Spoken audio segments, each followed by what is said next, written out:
Hello, this is John from caveofprogramming.com, and this is another beginner's tutorial on C++. And in this tutorial we're going to create a basic Hello World C++ program and run it.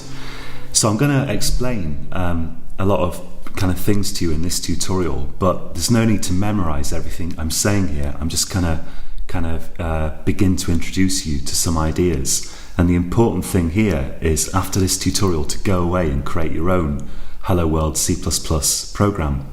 So hopefully by this point you've got an IDE installed, preferably Eclipse, but another one's good too.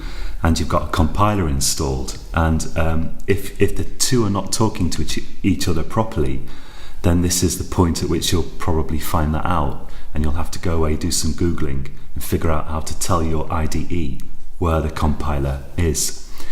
So let's take a look. So here's Eclipse, and I'm going to go to File, New C++ Project.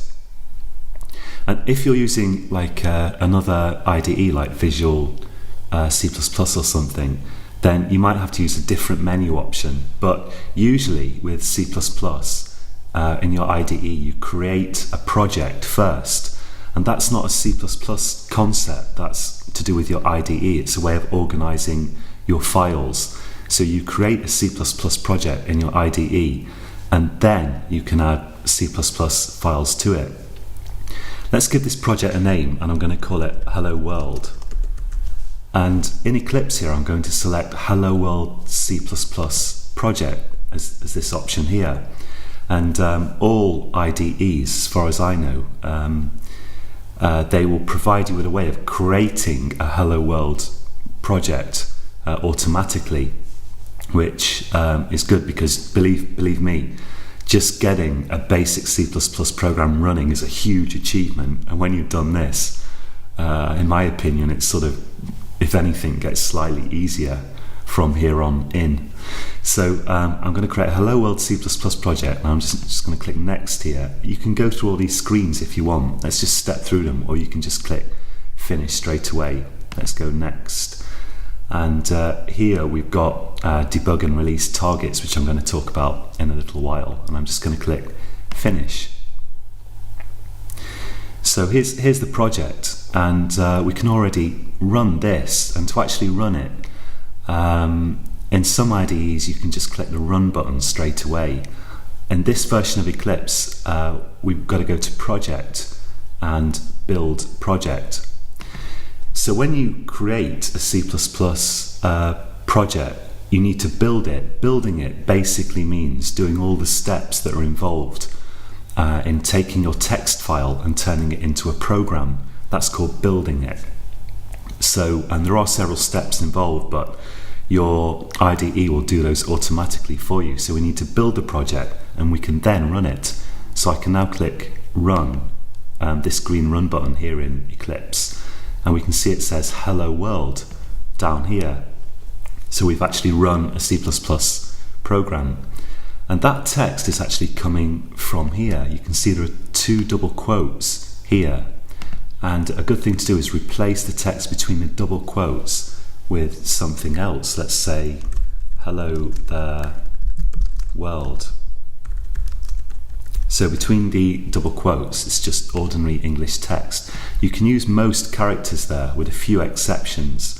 If you put maybe like a backslash in, you could have problems, because there's some special characters that have a special meaning within strings in C++.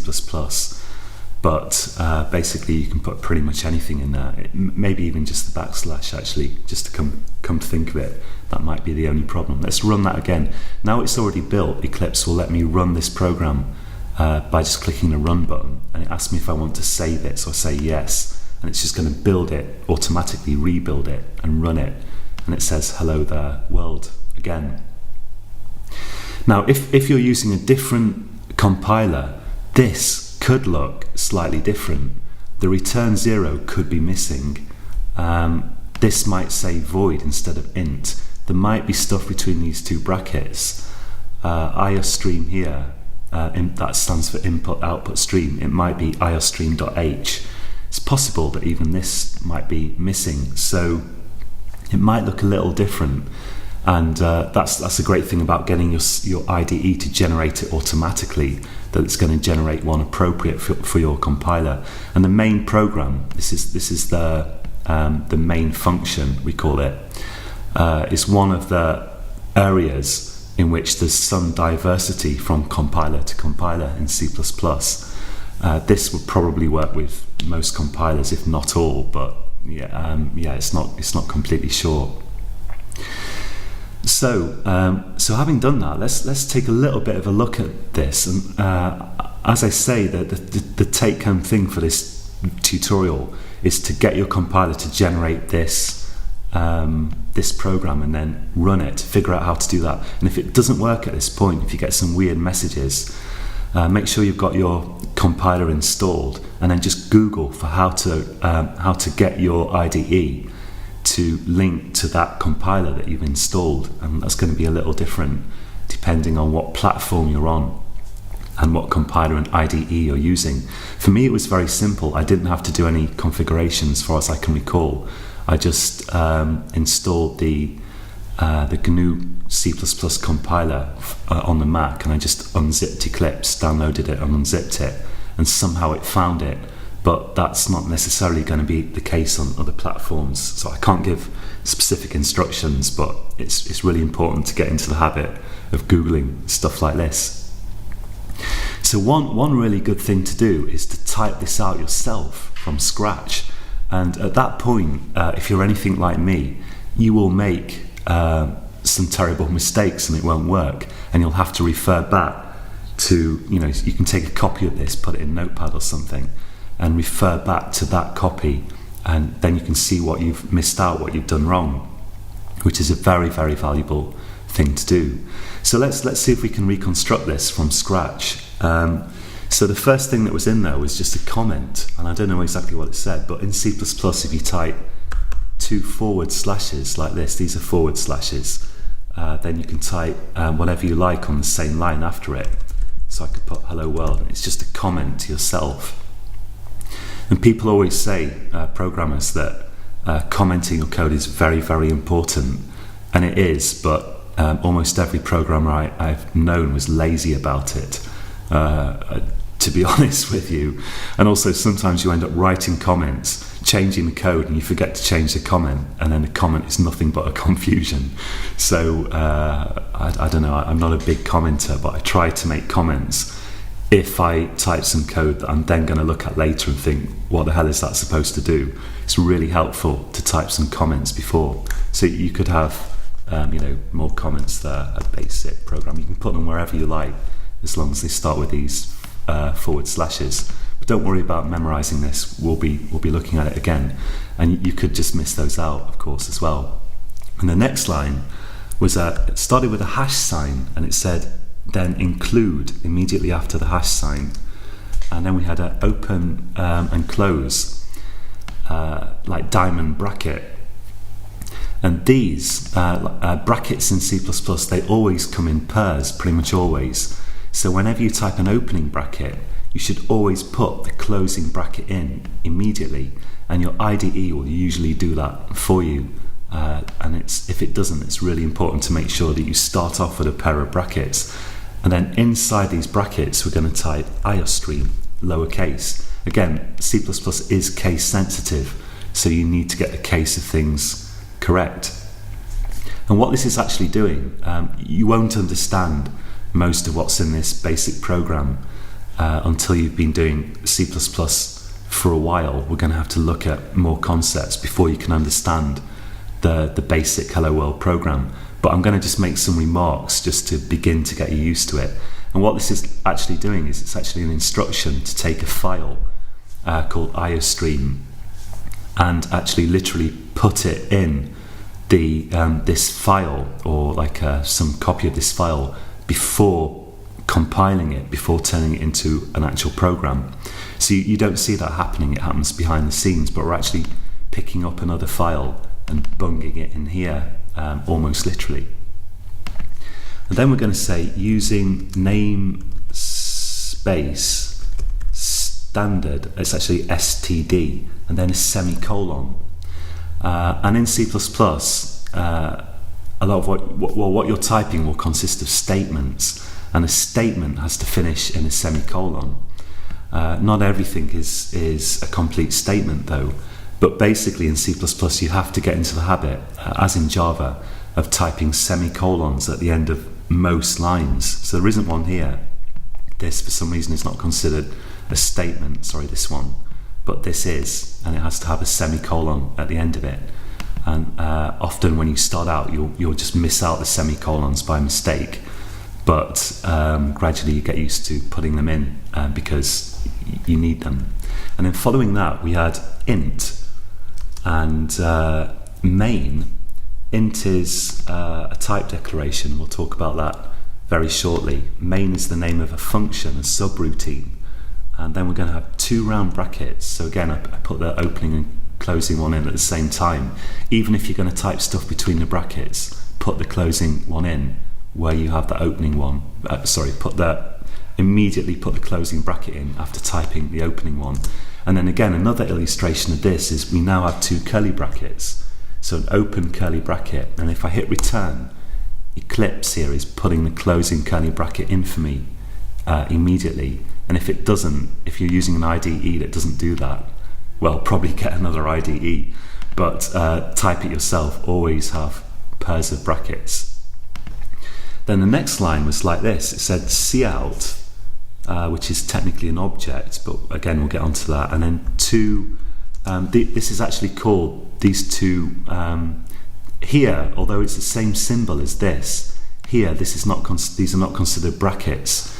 These are what we call an operator. This is actually the in the insertion operator, I think it's called, or sometimes put to. I just like to call them chevrons because they look like chevrons. So it's the insertion operator, and after that 2 double quotes. And again, when you type a double quote or a single quote, put the other closing quote in immediately because they almost always have to be in pairs. And here we can type some text, whatever we like. So we'll put hello world, and then after that another insertion operator, and then endler, which stands for end line, and then a semicolon. So you think of these insertion operators, you think of them inserting this stuff kind of into this object. The syntax of this thing here, cout, is a little bit weird. So again, this isn't something that as a programmer you'd really even think about that much. You just get used to typing this with practice, with doing it over and over again. So you don't have to worry about it too much. And this endler is actually creating a blank line at the end of hello world. So if we output more text after this, we'd get more lines of stuff. And then finally, after that, I'm going to type return 0 semicolon. So it's another statement ending in a semicolon. And the 0 is actually a code that's, we say it's returned in this case to your operating system. And 0 by convention means everything's okay. So it's not an error code, like we could say 1, 2 or 3, we could say that those are error codes, in our program, but it's a 0 to say everything's fine. And then let's run this again. So I'll click the run button. I want to save it, and it says hello world. So this is a complete C++ program. You can experiment with this a little bit if you want, but we're going to look at that more in a future tutorial. And probably at the moment, any change you make will probably break it, because at the moment, if you're new to this, you don't know what you're doing, and that's normal. It's also normal to have great difficulty remembering all this, because when you first see it, it just looks like nothing on earth, and that's why I'm taking it so slowly here. So yeah, just try to get this work. Try to get your IDE to generate this, and if you can be bothered, type it out yourself and see where you go wrong, because that's very useful to do. One last thing that I want to do in this tutorial is we're just going to look a little bit at the structure of the folders and the files that the IDE has actually generated for us. And again, you don't need to memorize this. I'm just kind of mentioning it to begin to get you familiar with it. If we expand Hello World here, we can see there's a debug folder. And by default, most compilers will generate a debug. Actually, I'm not sure if it is the default, but certainly in this case, we developed a debug version of the program. So the program we've created is not intended to be given to people. It's intended for developing programs, and it's got special symbols in it that can help us find the bugs in the program. But what we can do is we can go to, let's see, Project, Build Configurations, and I go to Set Active and Release. And again, this differs depending on your IDE, but usually you can find a pretty simple way. Maybe in Visual C++, it's just a drop-down box on the toolbar or something. I don't know, because I haven't used it recently. But I'm going to go to Build Configuration, Set Active, Release. And we say here that we've configured it to build a release target. The target is the program we're creating. So we're talking about creating a release target that we can actually release to people, give to people. And let's click Project, Build Project. We've now got another folder called Release. And if I expand that, this is actually our program, and I can run the release version as well. And it says Hello World. Let's now, so here's the source folder with helloworld.cpp. Let's just go to the console and take a look at this. So I'm going to show you console instructions here on my Mac, which is a Unix-like system. Very, very common to create C++ in a Unix-like system, for example Unix or the Mac OS or Linux. But if you're using Windows, then the commands you'd have to type would be a bit different here. And I'm not going to get into a tutorial on console commands, but I'll explain a little bit. And it is, if you don't know how to use a console for your system, it is worth learning, because that's probably something that you will need later on if you're going to be a C++ developer.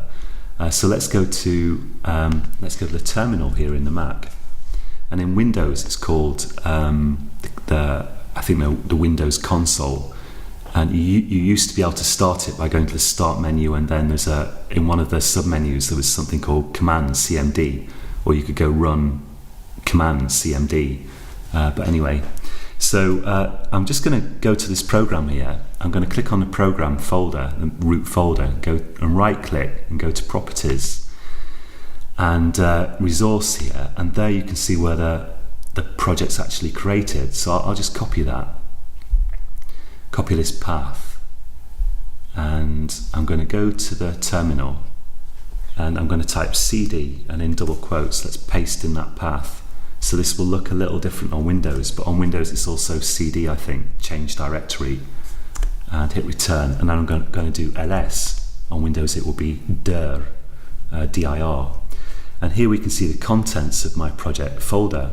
If I do ls source, that's src, we call this source code, the stuff we're actually typing, and I can see what's in it. Probably dir source would work on Windows, I think, and or you might have to cd into the actual source folder. I don't know, it also works. But here's my actual code, and in a Unix system I can do cat type h, and I'm using the bash shell here, so I can type tab to complete the file name, but don't worry about these details. I just want to kind of begin to get you familiar with this.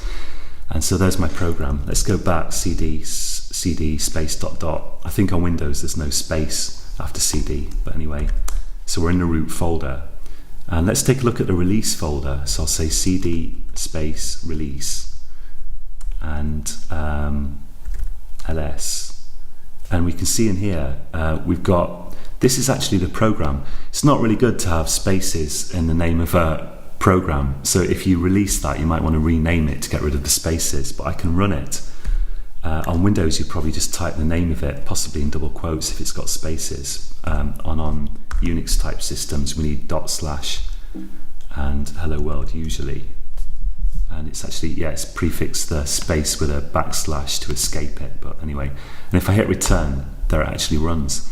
So I probably could just copy this program here, this binary file, and give it to someone else who has a Mac, and they could probably just run it. But it's normal with C++ to create installers that put all the right files that you need in the right place. And this program is going to be using some shared libraries, like it's going to be using code that are in libraries located elsewhere on my system.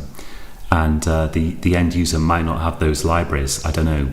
So for that reason, it's common to create installers that make sure everything's in the right place, but installers are outside the scope of this tutorial, and that's a separate thing, unfortunately, that you have to learn if you want to get seriously into distributing C++ programs to end users yourself. We've also got in here a make file, and again, I'm probably not going to go into make files. Our IDE has generated it automatically for us, and if we look at it, it looks quite cryptic at first. It's possible to have a whole career in C++ without understanding make files, but on the other hand, many companies use make files to build C++ programs, and so it's probably worth learning if you're going to get seriously into this as a career. But if you just want to write programs yourself, you can probably just let your IDE deal with it and not worry about it. And we've also got the exact structure of these folders depends on your IDE. But let's take a look at this source folder here. If we go into SRC, there's like a sub source folder within this release folder. I don't really know why. And that's probably going to be different if you're using a different compiler or IDE. But one thing to notice is that there's probably going to be somewhere a hello world.o. That's called an object file. It's a binary file, but later on we say that we link it with the appropriate libraries to create the final program. And that's just something that I wanted to make you aware of at the moment. Okay, so that's it for this tutorial. Don't feel intimidated by all those details. You can count your progress here as being totally successful when you can just get your IDE to generate a program and run it. Like I say, type it in as well if you can be bothered to, but first get your IDE to generate it and run it. And we're going to go over all the important concepts again later on. So that's it from me this time, and until next time, happy coding.